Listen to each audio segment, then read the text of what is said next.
নিজের তৈরি ফ্রুট কাস্টার্ডটি বেশ মজার হয়েছিল। কাস্টার্ড কীভাবে তৈরি করে জানতাম না, তো খেতে বেশ মজা লাগতো। তো আজকে নিজেই বসে পড়লাম কাস্টার্ড তৈরি করতে। ফার্স্টে আমি 1 লিটার দুধ নিয়ে নিয়েছি, তারপর এটা ফুটিয়ে নিব ঘন করে। তারপর 1 কাপ দুধে আমি 2 টেবিল স্পুন কাস্টার্ড পাউডার নিয়ে নিয়েছি। সাবুদানা আমি আগে থেকে ভিজিয়ে রেখেছিলাম, তারপর গরম পানিতে 10 মিনিট ফুটিয়ে ঠান্ডা পানি দিয়ে ভিজিয়ে অন্য একটা পাত্রে রেখে দিয়েছিলাম। তো এখানে আমি ফ্রুট কাস্টার্ড তৈরির জন্য কিছুটা ফল নিয়ে উপকরণ নিয়ে প্রস্তুতি নিচ্ছিলাম কাটিংয়ের জন্য।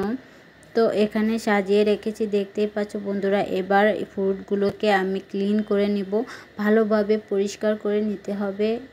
ফ্রুটে অনেক সময় ফরমালিন দেওয়া থাকে বাজারে, তো আমি আধা ঘন্টার জন্য ভিজিয়ে রেখেছিলাম ফলগুলোকে। তো আমি আপেলটা কাট করে নেব, দেখতেই পাচ্ছ বন্ধুরা।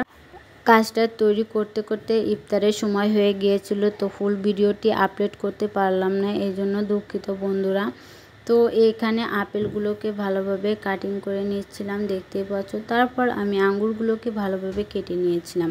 তো ভিডিওটি যদি ভালো লেগে থাকে অবশ্যই চ্যানেলটি সাবস্ক্রাইব করতে ভুলবে না, আর যদি পেজ থেকে দেখে থাকো তাহলে পেজটি একদমই ফলো দিতে ভুলবে না।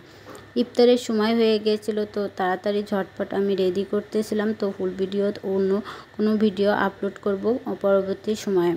কেমন হয়েছে ফ্রুট কাস্টার্ডটি, আশা করি তোমাদের ভালো লেগেছে।